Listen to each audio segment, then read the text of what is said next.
Eder Militao. Carvajal. It's Carvajal's cross. Rodrigo! Oh, extraordinary! Yeah. Welcome to another episode of the CrossAndNod podcast. CrossAndNod pod, we are back, guys. Another week, another episode. Whole team is here again today. OG, Dave. It's another episode of the CrossAndNod podcast, and we are delighted to have you here. How you guys doing? How's the spirit? How's the energy? Wait, before you get you guys talking, get everyone flowing. You know, Happy New Year once again. Obviously, the second episode of the year. Hope you guys are following us on all our socials. Before we get into it, before everybody starts talking, you know, Madrid had a defeat, you know, before we recorded the last time. So, you know, our donkey of the day has to be OG because, you know, his team lost. Far, man. His team lost, and They lost. They lost to Villarreal. They were outplayed, outran, everything. Out everything. You know, meanwhile, Arsenal didn't win as well, but at least they did not lose. You know, they didn't lose, they didn't concede. So they played a goalless draw. They're about to kick off again tonight. United, on the other hand, you know, 7 consecutive games on the spin. You know, what can I say? Rashford in the form of his life. So it's all good over here. So I just want to make it known. This pod, I'm the king of this pod. Seeing as, you know, Arsenal drew. And for now. But for this episode is what I mean. This episode is mine. Well, another episode might be yours, but you know, you are the joke of the town. You are definitely the joke of the town. Your all whites don't stain. Los Blancos stained. Bruh, very bad. I think Barca 3 points clear now. Like how many points clear now? Okay, 3. After their win yesterday. Nice. Yeah. If Barca win this league, okay. What will happen? Can they win the league? Are they not a team? Are they not a competitive team? After they win the league, what's the issue? I think it will be interesting, Sha. It will be a lot of plaudits to be given to Xavi from me if they win that league. Though, if you allow Xavi, as bad and terrible as Barca has been this past couple of years, if they win that league, it is a big shame on Madrid's part, to be fair. How would it be a but big that's shame? my opinion. But how would it be a big shame? What do you mean? What would make it a big shame? Okay, think about like 2000 and was it 7 or 8 till like 2013 or something. Yeah. When Barca was on top, Yeah. they dominated. Like that was the period where Madrid was talking and changing They run managers. 10 leagues in Do you know what I mean? 12 Like years or exactly. something. That's my point. Yeah, but now that like Madrid is on top, they will now allow Barca with a weaker squad, a weaker manager. Like if Barca wins the league, it's not. I don't think you can really say you know that Barca has a weaker squad. Yeah, I don't think you can just say that you know unhanded. Say they have a weaker squad. I think do you know the bad press? The bad press that has surrounded Barca over the last, like there was a point where they couldn't buy players. Are we talking about like branding, perception, or what is actually football? Are we talking football? Yeah. Exactly. We're talking football. There are a lot of talented players. Decent is underhanding it, to be honest. Barcelona have. So Madrid cannot dominate. Barcelona had more players in the World Cup than any other team in the world. After Barcelona was City, Barcelona players are internationals. They had more players in the World Cup than any other club in the world. You can't just say they have a weaker squad than at all. They have one of the best squads in Europe.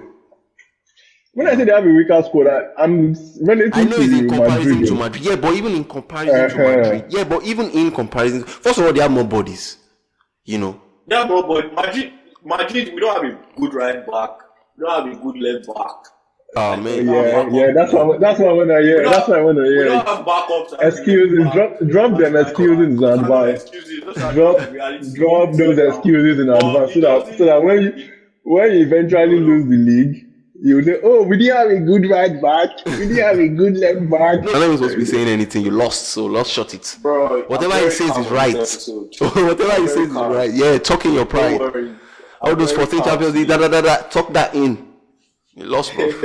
Live. Oh my God! But how are you feeling? Are you an Arsenal fan? You won. Enough bantering on Madrid. How are you feeling about your club before we get into I what we have for feel today? I'm disappointed. I was disappointed by the result, but I mean, I can't complain too much. Where did you It feel that you happens. lacked, in terms of the edge? Because sometimes I look at a game, especially if it's my team, and I say, oh, if this person had done this better, because obviously you've been watching your team and you know the areas where you Yeah, probably so excel it was exactly. So basically yeah, yeah, it was basically lack of options. Yeah, so we kept trying to like break them down the same way, and it wasn't working. And like, if that same week, Chelsea played City, and it was the exact same situation. City was like trying to break Chelsea down, but I even think Chelsea even played better in the first half. But the difference between City and Arsenal was City had 160 million pounds of talent to bring on at halftime, and Arsenal was just. I think we brought on a defender as opposed, So that was where I felt like we lo- we didn't lose actually.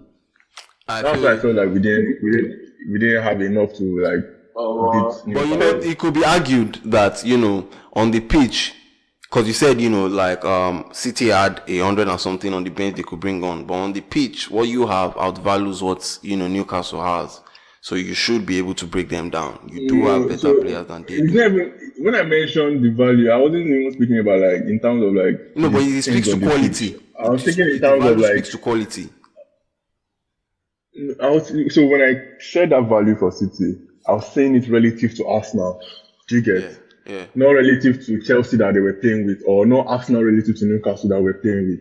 So I was saying like City had 160 million pounds of talent on the bench that they could bring on that actually changed the game for them because those two Yeah, guys scored. yeah, I get you. And then You're like right. Arsenal didn't have the same. Do you understand? We brought on a defender that we're trying to score. We are bringing on a defender. Newcastle were So very rigid, to be honest. They have the best defense in the yeah, league, and they're a they very showed good it. defensive team now, and Very, it's very surprising. And very. you know what was even more surprising? Like that was Newcastle played City, they went toe to toe with City. They played Chelsea, they went toe to toe with Chelsea. They played Spurs at Spurs, they beat Spurs.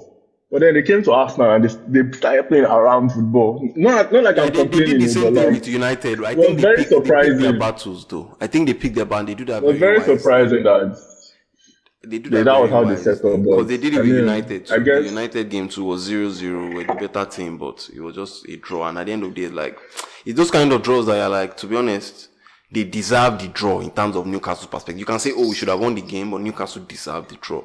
And I think that was like the same thing with the Newcastle Arsenal match too. In terms of like Arsenal probably should have won the game, but like Newcastle deserved that draw. yeah. The draw was a fair result. You get like if you want to speak, I understand from your own perspective. You'll be like, we should have won that game, but like they played for a draw and they tried. Anyway, United, from my perspective, we won. Keep winning.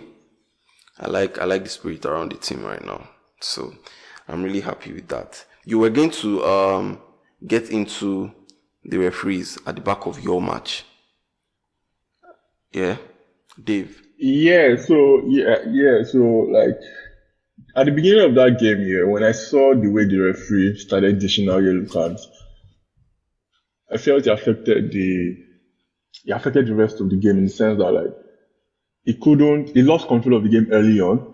Yeah. And then I was wondering why did the FA or PGM or whoever appoints this referee, why did they appoint a relatively new referee to a top of the table clash, a game that had like so High much stakes riding on it? match. Typically you would see either one of those experienced guys, Oliver, Andre Marina, Anthony Taylor, you know what I mean? But then I checked this Andre Marina guy. This guy has only referred like 58 matches. That's like he's out to 2 seasons of games in the Premier League. And it was apparent that this guy is not it. Very early on, he started dishing out yellow. It got to the point in that game where every foul was a yellow card. And this is even to both teams. Like, this is me being fair. Like, there were some yellow cards that Newcastle didn't deserve that they got. There were some that they were supposed to get that they didn't get because apparently in the first half he had already dished out too many and he was trying to now like control himself. Yeah, I think he lost control of the game. It begs the question that like, how did these people assign these referees? What's the process? What did they look at? I think, okay, if I want to play devil's advocate a bit, from their perspective, yeah. Andre Marina, Anthony Taylor, I think Oliver and Taylor are probably the best referees in England. I think like those two edge the rest. And those guys, at some point, were madly in terms of this was their first big game. So at the end of the day, like, you do have to bet these people in, like that experience for you to go round. You can't just say, okay, only these guys are going to take over the top games. And then when they retire, these other guys, at what point do they now take over the big games? So at some point, they do have to take over these games, You obviously, you hope for a better performance, because I agree with you. I think he let the game slip. There's this saying of, as a referee, you had the great game when you're invincible. People can really even notice that you're there, but then your authority still stands. But when you're already trying to be the star of the show, you've probably not had a good game as a ref. When you're the star of the show. So, I agree with that, but at the same time, like, these guys need it. I think football, especially from fans, we expect some kind of unreal level in terms of, like, VAR, for example. I think sometimes VAR is unjustly judged, because the truth is, statistically proven, due to VAR, more goals have now been scored that wouldn't have been scored if there was no VAR technology. But I think people have this idea that it's supposed to be perfect. There's nothing that would be perfect in terms of from the refereeing, from the technology. But Caesar, like, just to that point that you just made about VAR, the point of VAR is because the referees on the pitch are not perfect. Yeah, I agree. Even for example, that penalty shout that Arsenal had where Gabriel was dragged down in the box. I understand that the ref might miss something like that. But then why on earth will the VAR miss calls like that? Do you know what I understand that, no one is perfect, but the entire concept of VAR... The question is this, has the VAR made the game better? Do you think it has made the game better? That's very because that's the question. Because the question is, I understand what you're saying. Like, they didn't call that decision. What about all the decisions they called? Because without VAR, none of the decisions will even be called. So if they have increased the number of decisions that are being called, okay, like there was this stats that I read before the World Cup about 40 plus goals that the VAR has awarded that wouldn't have been awarded otherwise, and 4 that they missed, that they didn't call. Obviously, there are some that is like, oh, you can put in the gray area where it's like, oh, this one, the VAR due to interpretation, that type of thing. But that's refereeing. That's the game. Interpretation is always different. Even when it's not a VAR decision, it can be an on-field decision. This ref says this, in another match, this ref says this. So that one is already in the air in terms of the ambiguity of certain decisions. Caesar. Yeah. I beg. I feel talk now. My club news, I know keep person. You know me now, talk now. Yeah. Just stay silent, please. Just be observed. But for real, man, this VAR thing, I think the issue is why there are so many negative comments about VAR is that we keep forgetting that FIFA and whatever are the bodies behind these decisions. They still want the game to flow as much as possible. That's why they have this clear and obvious rule that they always see, like clear and obvious. Like for VAR to fully intervene, like the situation of Gabriel being dragged down the box now. I guess they could have interpreted it that, well, maybe the rest saw that and said that it's not so obvious, it's not so blatant that they had to intercede. That's just my take on all this VR thing. But for sure, I feel like VR has made the game better. Like no context about that. Caesar, you can come in also. Yeah. But now you've made the conscious effort to allow yourself to understand that, to be honest, yes, VAR has improved the game. There's something you won't agree with, it's normal. But I think if we were to do a poll, maybe we should try this out on our social media, try and do a poll and see if people agree whether VAR has made, the game. Because I think most people will say no, but that's just due to the way it is branded. VAR, I'm saying. Like when you hear an ex-player say, oh, I don't like this, it makes the game this thing, it makes people not celebrate. To me, that celebrating is bullshit. It's a lie. Bullshit. You understand? But when you hear someone of influence say that, and the decision that was made was against your team, you tend to, just go with that flow, and you hold that resentment against, VAR. I remember when goal line technology was going to come into football. And obviously I was watching football before going like technology. And in my head, just because of what the media was preaching to me in terms of technology will ruin football, In my head, I didn't want that. I didn't want goal line technology. I was like, no, why do they want to bring this in? Why do they? Obviously, I was young at this time, but when they brought it, I just realized that why was there ever a clamor for there not to be goal line technology? I can't believe that there was even a clamor for there not to be, because it makes so much sense. Goal line technology is like more accepted because it's very definitive. Yeah, but it wasn't even accepted when it was coming. I understand what you're saying. It is actually more definitive, like and right that's why it could be assimilated. But before they brought it in as well, there was that, do you want to bring technology into football? There was that. But like, it worked out fine. And I think VR is also like doing well in terms, even statistically, it's proven he's doing well. But fans just have that sentiment already in their head. Oh, please, it kills the game. Oh, it does. It makes the game more fair. Let's call it that. Yeah. It might not be 100% right. It needs work. Like sometimes I feel the VR does referee games. Like they start paying the referee of the game because there are certain decisions that okay, tell the ref to go and look at it. You don't make decisions. Example. Yeah. Martinelli's goal against Man United. Yeah, I'll just say that. They actually even came back to apologize for that. They did. The PGLM, whatever. I don't know. I'm sorry, guys. I don't really know the name of that corporation, but they did come out. No. PGMOL. Yeah, they did. And I hate when they do that apology. Professional game. What's the meaning of that? League or something like that. And it's always very low key when they come out to say, oh, we got something wrong. Very low key. They'll just make one, statement that will come out through the media. It's not even like there'll be a face that will say, oh, da. They'll just bring out a statement. I'm like, now wow. That they've offered their apologies to United after this. I'm like,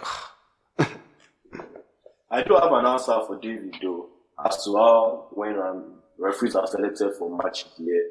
So it's not just a function of availability. According to like Premier League website, it says the referee's experience, their current form. So like you might have been wondering why didn't they put Oliver or Anthony Taylor in charge of that game, but maybe Anthony Taylor and Oliver have been making some horrendous decisions in the lead up, in a few weeks in the lead up to that game. Also, they made the decision based on which team the referee supports and forthcoming games that the referee will manage. So, like, it's a mix of all these factors. And like Caesar said, like, even the Anthony Taylor that is experienced and all that, he has to start somewhere, So, maybe that's why Marina was put in charge of the game, just saying. Madly. Yeah, I like that dialogue. Yeah. And I understand their stipulations and everything. I think it's a lot deeper than obviously the average fan will see it. You would complain from the point of view of your club and how everything went. And at the end of the day, you didn't have a great game, to be honest. But I think in general, though, fans are also too hard on ref. Because we never look at it from a ref point of view. We've played the game. Yeah, I totally agree. Even if it's not at a professional level, we've played the game. So we always look from either fan perspective or player perspective. We rarely ever look from being the mediator of the game. Rarely ever. So always very refs actually have a very difficult job. And this one I speak from experience. Like I've tried to refer games in Nigeria, like uni games, and I can imagine like if uni games are that heated, I can imagine what refs are going through on the Premier League stage. Screaming. So like give props to refs. They give them money to check their salary. Yeah, they're giving them money, but they deserve that. I don't think money should be. No. When you said props, like money is a part of props now. So, but like they receive a lot of stick from fans, so fans should reward that stick with cards. It's a thankless task. That's just it's been a ref, at least from the fans, from the media itself. That's why I like the whole Premier League, and they always have this retired ref to explain decisions and all of that, just to like get some balance on the justice scale, Two quick things here. Number one, those retired refs that come, I don't know, these guys are so media trained. They would pick their own suit and they would never go against what the ref. They would never go against the refs at the end of the day. Even if they do go against, they'll do it in a way that you have to be very clever to pick it up. They won't just blatantly say, they will never make it seem like, this guy is bad. Never. Even when it's a crazy decision, they can even say, I don't agree. But then they'll give you a reason why he made that decision. They'll defend his point. Which is must have seen this, you must have seen that. I understand that solidarity. Yeah, man. amongst them. Has to be there. The second thing I wanted to say, I listened to an interview, this guy's interview, Anthony Taylor's interview with High Performance Podcast, and he made a good point that there are some decisions within the game that referees make that are actually advantageous to whichever team it is. But fans never ever remember those ones. Yeah. For example, a referee might give a good advantage and then the team scores. No one ever gives credit to the referee after And the that's game. what I mean about looking from the point of view of the ref. But the moment the ref makes a bad decision That's when they are highlighted, exactly. And that's what I mean by the props. And that's what I mean by props. Like when the ref has a good game, and I won't lie to you, me too, I was guilty of this. It's just in the last 2-3 years that my football brain, in terms of watching, matured to the point of me looking at it from the ref's point too. Like there's so many point of views to watch a game. It's crazy. And I learned that also from rewatching games. It's when I started rewatching games I realized that, damn, like, okay, maybe if I just have an eye cam, I'm only watching this player. I don't realize this whole game is different when I'm only watching this player. So, but I think most fans, their football brain does not develop. It does reach a certain level and it stops, and then the media and headlines ruin it and goes, and that's just what they see. So, yeah. Well, another issue, well, is this a refereeing issue or a football issue or a Premier League issue? I wouldn't even know. Is the fact that the timing of the game. So I saw it start after the game that the ball was only in play in Arsenal Newcastle for like less than 45 minutes out of 90 minutes. Not surprised. And obviously, like, were playing for sure. exactly. I understand that Newcastle game crazy. They contributed to that, but on the referee's part and on the Premier League's part, Caesar, remember at the beginning of the pod where we started recording podcast where we spoke about how much time they were adding World Cup referees were adding on to the end of the game. Yeah, and then why? If you notice at the beginning of the refs, at the beginning of the games of the World Cup, you will see 14 minutes at a time, 10 minutes at a time, 11 minutes at a time. But what did you notice towards the end of the World Cup? 6 minutes, 5 minutes, 4 minutes, because teams realized that it was futile to waste time. And I recall at the same time that like during the World Cup, the Premier League, I read one circular from the Premier League that no, we're not going to adopt the World Cups.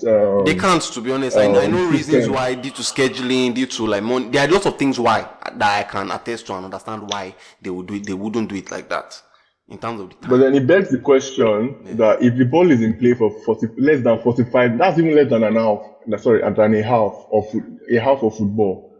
Then you begin to think, how could, like, is there any other way we could try to make this better where fans actually come to watch these games, actually get value?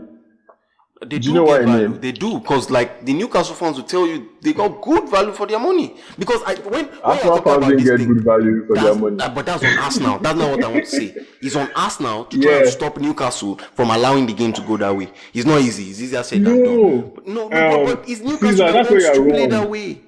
It's on the referee who is the mediator of the game. What do you think the referee can do? To stop Newcastle. Because these guys are really good. Exactly. That's the question. Exactly. So like, tell me what that's the question. So I'm not against what Newcastle did. They did what they could within the rules to win that. If you add 20 minutes, and that same 20 minutes that you added, I did the same time wasting I did before in the 20 minutes. What will you do? You won't sleep here. You blow the whistle at some point.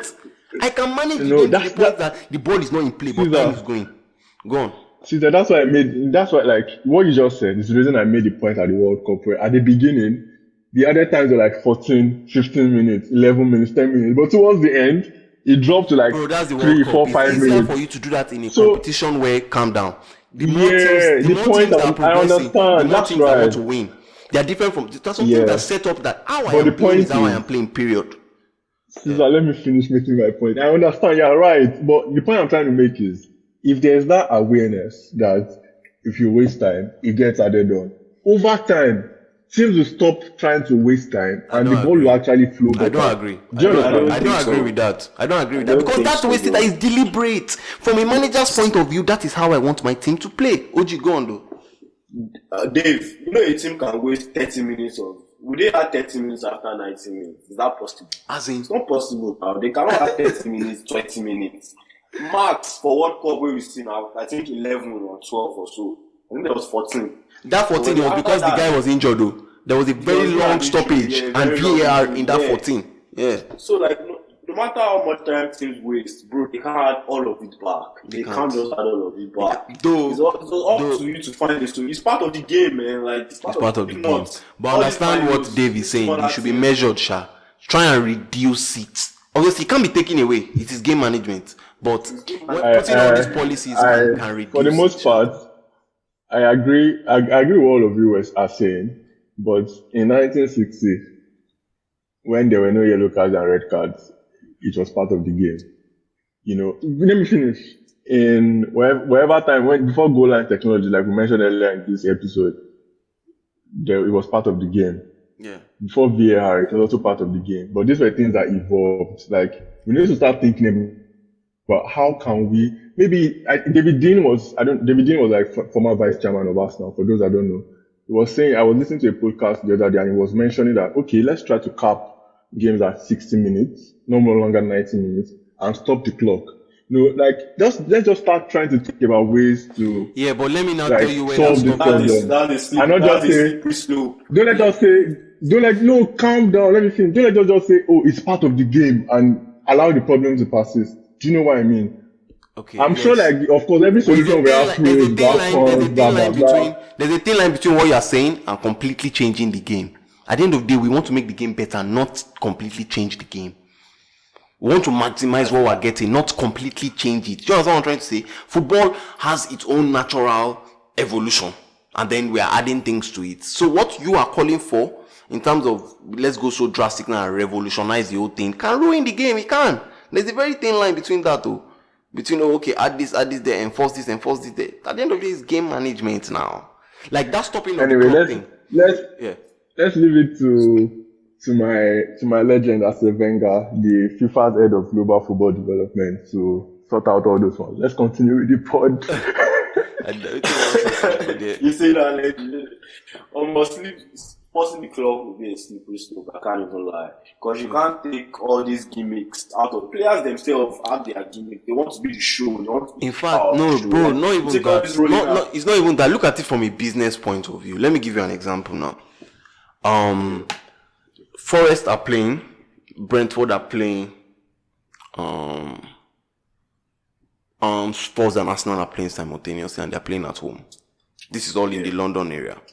So now there are times, let's say there are matches, because they put all these things into consideration when they set up the time for the games. Okay, so people take this train. So from this time to this time, this place will be busy. This time to this time. Now when it's so jam packed, where nothing is structured anymore, you don't know what time this game will finish, when this will leave, because it depends on what happens at the game. Like normally, you know that at most add extra 30 minutes. Those fans have left that place, no matter what happens in that game. You understand? The club thing comes from basketball, where it's like one team in each city. They are not really playing multiple games. Like that one, the time cap we are giving for the game will increase drastically. I don't think that needs to be done, because what you are trying to do is reduce it. I'll say we're gonna work on that. That was funny, man. That was funny. I've been loving our conversation so far. If you guys are rocking what we're saying, just mention us. If you agree, disagree, we'll set up that poll, Sha. We'll set up that poll about the for sure. Yeah, but you guys can just chime in on whatever you feel on what we are saying. I just have really one more, to be honest, and I think a lot of what we've been saying before kind of in a way ties into this. But OG and I have personally been having a discussion about Darwin Núñez, and he has been rightfully roasting Núñez. I don't think you could be impressed with that Núñez goal. I wasn't really. The goal was calm. It was a good goal, but he even shamed it, to be honest. He shamed it. But he shamed it? He shamed it. I didn't even know he shamed it. Been roasting him. But he has been roasting him, and I understand the roast, because he has not lived up to expectation and all of that. But, there's still time. But I'm just trying to ask, where do we draw the line in terms of banter? I'm a Man U fan, and my players are heavily bantered. Being the biggest club in the world, obviously comes with the territory.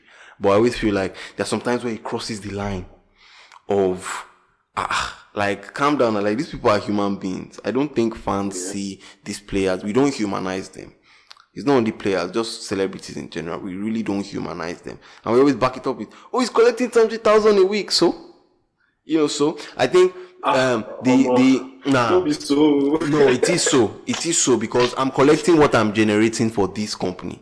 That does not mean the human respect and rights that I have should be thrown under the bus. Because no, I'm still a human being. I still deserve this respect. I'm going to say one thing now. In respect of Darwin Nunes, I've been roasting him a lot, but just on the personal level. Your own is not. Your roasting is not. Your roasting is not what I'm calling out. Though I'm going to make a real example. I know you're not calling it out. I know you're not calling it out. But I'm not saying even as I roast him so much, he has had 9 goals in his first 23 games or something. Salah had 8 goals in his first 23 games. Mane's own was 10 goals. So on the grand scale, he's not doing so bad. It's just I see the quality of chances that he gets. I see the way he takes shots, the way he just finishing has been the post is his finishing has been really poor. That is what I'm roasting. No, for sure, no doubt. Yeah, sure. You are just in that, but the line. No, wait, Dave, Caesar, I want to just make the distinction clear in between what OG is saying, which is I think is okay. That's part of the game. You can criticize him for not killing the chances he's killing, and if you're a rival club, you can use that to drag him. But then it's different when a corporation is doing that. Like the Maguire talk in the Parliament of Ghana, that just shows you the way African government is very backward anyway. But that was very, very, very smelling on their part. That was disgusting. That was disgusting. He's Harry Maguire. We're talking of state policies and people's lives are at stake, and you're dragging somebody else's work and what he's doing into no, that's wrong. Domino's Pizza using Darwin Nunes' picture to promote their brand. Yes, they used this picture and said, if you don't get your order tonight, this is why you didn't get your order. This is the guy we have delivering it. Like, that's some troll football shit. Someone on that marketing team needs to get a query, man. That's some troll football shit. Like, where do we draw the line and say, this is wrong? Like, you shouldn't be. This has gotten to the extent where you are making money off dragging this guy's name. And I just feel like fans need to kind of take responsibility. We go overboard sometimes. I'm not saying us necessarily on this pod, but those fans in general. I see things on the internet and I'm like, Sometimes people say things about their players and I'm like, he's your player, right? Like, he's still there. Like, after you say this, you still want him to now wear that shirt and play with pride for you. I'm like, relax. Like, you're a supporter, your job is to support. Dave was about to call me the other time. What's up? Go off, bro. Yeah, I definitely agree. It's probably a little bit overboard from Domino's Pizza. Good. But, Caesar, when you think about it, if troll football posted it, would you have the same reaction? No. So the real issue is the fact that it was Domino's Pizza, right? Yeah. Accounts now. I feel like a parody account is a troll account. This is what I do. That is the account. This is what I do exactly. Now let me now tell you if someone like if Sky Sports posts it, yes I know. But that's the bad. But you get. I'm not trying to play devil's. I agree with what you're saying for the most part, but I'm trying to play devil's advocate. Put myself in the mind of the social media manager or whatever that posted that thing for Domino's Pizza, and I'm sure the thing probably even generated a lot more. For sure, for what I've seen it, for sure, and it has paid off for them big time, no doubt, right? I mean, PR wise, maybe not. Like I said. Even negative PR is still PR. So, but it's I just feel like we shouldn't be too, because at the end of the day, football, banter makes football. Yeah, but then where do you draw the line? Because these are the same people that tell you mental awareness. Because you need to put yourself in the shoes of said person that you're jesting after. You need to put yourself in that shoes. Okay, at what point is this now a line to cross and be like, you know what? Okay, this is pushing it too far, bro. During the Liverpool Karius debacle, where he lost, them the Champions League to Madrid, where that happened, the kind of backlash that Karius will get from people I know, Like, I don't know how his mentions was, but I can tell you it must have been a scary sight. It would have been a gory scene that night. And subsequent nights. Guy, the things people were saying, and I just look like, do you know that this guy did... They made it seem like he wanted to throw the game. No football player goes onto the field and thinks, I want to play a bad game today. Of course not. It gives them more pride than it gives you when they play a good game. I think people kind of forget that sometimes. Like, you are cursing him, cursing his generation, his family. Like, what does that have to do with banter? What does that have to do with football? Yeah, like, where do you draw the line? That is absolutely not acceptable. It also happened with Saka, my star boy, Sancho, and Rashford in the last Euros where they got racially abused. So, like, I totally get it. It gets to a point where, like, it's no longer banter and it's now abuse or it's now discrimination and stuff like that. But on this particular Domino's Pizza post, I would say it's more banter. It leans more on the side of banter. You can't banter. You are a Domino's Pizza. You are not true football. You are not in the football world. Football, like you are not. That's not what you are doing. Or something. Yeah, that's just very out of pocket. You're a business. You're a business. You're a brand. Come on, guys. I feel like you're being too salty about it. Like, I get what you're saying, and it's like, Okay. Let me give you an example. Now. You are Darwin Núñez here. Obviously, you had a bad game. You are being dragged. First of all, let me tell you how it is, because it depends on where you are being dragged and how you are being dragged, where you are being dragged. Let me explain what I mean. If you are listening on the radio now and they're talking on TalkSport about, you had a bad game, Now, the person on TalkSport will be out of order if he says, Darwin Núñez should be, on the flyer of just crack a joke about delivery and about how, it's terrible, and that will be out of order because that person is a professional. And this platform, the responsibility that your platform holds. It's different from us going with our own platform and saying it. Even though, obviously, what we're trying to do is also in the sports world. So we should actually treat him with more respect. But we can even be giving more leeway than a TalkSport, because TalkSport understand the power of their platform and the responsibility that comes with that. So that's different. And the same thing applies for Domino's. This is not a joke thing now. So if someone is going on air, the way you criticize the player has to be different from someone that is just doing it on the side of the road. That's counted. Now imagine that when Núñez is driving, he gets down, he goes to, let's say, Tesco. He wants to enter a Tesco. And at the front of Tesco, maybe there's a Domino's there. And a huge signboard there is Darwin Núñez dressed, just there. And then the statement of what they said. And that's their, joke for the day. Like, how do you think he'll feel looking at that? It's like, what the hell does what I do for Liverpool have to do with Domino's Pizza? Like, now you are even... no, it's not only that you're dragging me in the mud. You're using my name and my notoriety to make money. That's why it makes it particularly distasteful for me. Yeah, but it's different. I agree, you're right.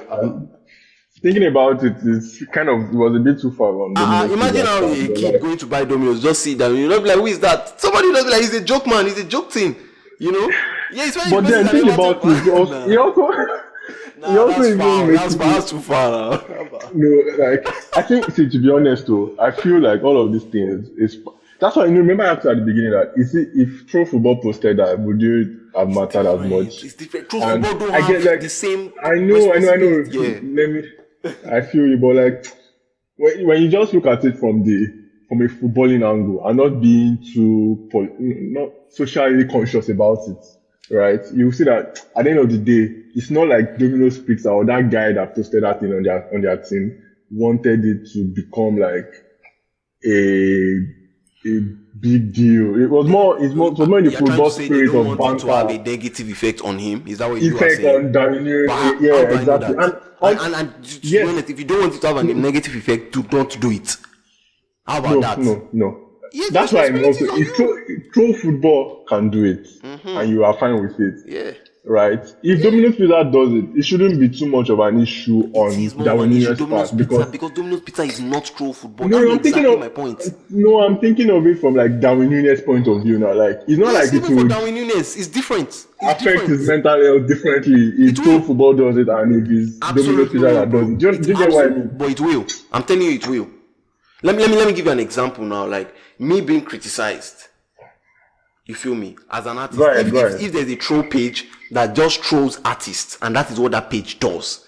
If the page is at any point in time criticizing me, it is doing it because there's market value in my name. I'm not going to take it in a way of, I'll take it the same way if it now comes out that Native Mag now use me as a troll. That's wrong, because they are killing my money in a different way. What troll football is doing is upping my money. It's different. They troll. That's what they do. Like, even if they like you, they troll. They troll Ronaldo. They troll, like, you understand what I'm trying to say? But this is Domino's. Domino's don't regularly troll. They just stepped out of their bag to drag me down to bring. No, that's different. I wouldn't take it the same way I would take it as I would not. I feel like you're probably taking it like more. It strikes a chord with you more because maybe like you're an artist, you're also in an industry where exactly, it does. You're in the public eye and stuff, so you kind of have like a little bit more insight into being in the public eye and how these things affect. 100, because you guys don't humanize. No, I'm telling you. But like, I feel like Darwin Nunez, like, it should be. No, of course, as a player, you should have thick skin. I'm trying to be careful here and not. You should have thick skin. And not be. I not dehumanize it, right? But like, I feel like it's part of the job.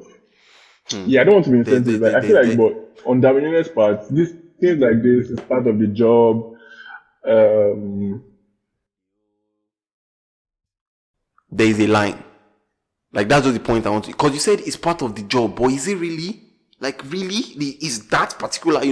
All the instances I've called out, are they really part of the job? At what point, like, is that line there? So, I don't feel like this player that used to be. Is there a line? Is there a line? No. Yeah, absolutely. There's a line. There's a difference between banter and abuse. And it's tied in today's age. There's a difference between banter and discrimination. So discrimination was what happened with them Rashford, Sancho, Sancho, Rashford, Saka. Yeah. Do you know what I mean? So, like, yes, there's a line that should never ever be crossed. So there's also cyberbullying part of it as well, where you mentioned about Loris Karius. No, that's unacceptable. She was mad. You know what I mean? Fans. So, like where he's getting DMs, he's getting death threats, he's getting like. But like, the point I'm trying to make, I feel you. Like you're spot on. But the point I was trying to make is, these guys are in the public eye, right? And as with everything that's in the public eye, you can never satisfy everybody. So there should be a level of like thick skin for sure that you would, because no matter what you do. See, Alan is banging in goals day in, day out. Do you know what the narrative around Alan is? The past 2-3 games he has played. He didn't touch the ball more than once in the first 25 minutes. I'm like, this guy is a striker. He's caused what he's caused. Ronaldo, I know they talk about this one. When Ronaldo, I know they talk about this one. He's a striker. All these things are starting with Alan. When he was Ronaldo, he's not effective. He does not touch the ball. Let's go back on topic. He only scores. Let's go back on topic. No, Alan. So my point is, different. Alan, calm down. My point is, Alan would see this criticism, or he would see all these trolls online. And I feel like because you should just accept it as part of the game. For sure. And not let it. No. Those things you can accept because they are part of the game. Similar to how like this. I understand that this Darwin Nunez was proper banter, even though it was from Domino's Pizza, which is kind of tricky to explain. Like I can't defend it, but I can also understand from the football fan point of view. Like I'm not trying to take it too deeply. Do you get what I mean? I'm not trying to be too socially conscious about it. While I understand, and you're perfectly correct that like Domino's Pizza. Okay, see the Sancho thing. See the Sancho thing. To me, the Lingard situation even better. Because Sancho, we don't really know what's going on. We can only speculate it's a mental thing. But I think that's a huge part of it. I think moving to Manchester United is the biggest club in the world. Moving to Manchester United, it has hit him different. Not everybody can undo, that type of transition. Caesar. Yeah. Don't let OG hear what you just said, though. Manchester United is the biggest. If you want die, when you die, now the truth is that. Don't let OG hear. As I thought, no we can lose my train of thought.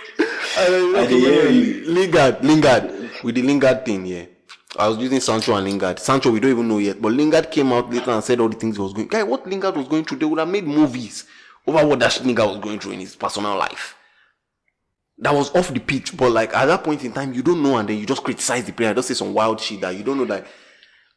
If we don't take up the onus as for fans. I'm not even saying media, because sometimes people blame media, but it's not the media. The media don't even go as crazy as these fans do sometimes. Like, at what point do you not say as a fan, do you know what? Let me be conscious enough to be like, to take responsibility and be like, make I know they overdo this thing. Like, especially when I'm directing it to the player. If I'm saying it in jest with my mates in the bar, that I know that this convo is not going anywhere. It's different from me now going online and spreading. But these days, people just go online and say whatever things they cannot even say with their own mouth, like face to face. A lot of these people, the people they criticize, they'll see them face to face and they suck. So it's wild. For sure. So it's wild. Sure. You feel me? So like, and I don't like that. That's some shit. I don't. I'm sorry for using foul language. Maybe I'll bleep that. Sorry guys. I went wild a bit there. I went wild a bit there. So You go censor him now. I go censor him. I was a bit wild. But yeah, Sha, like, man, let's draw a line. Let's pick it up and be like, you know what?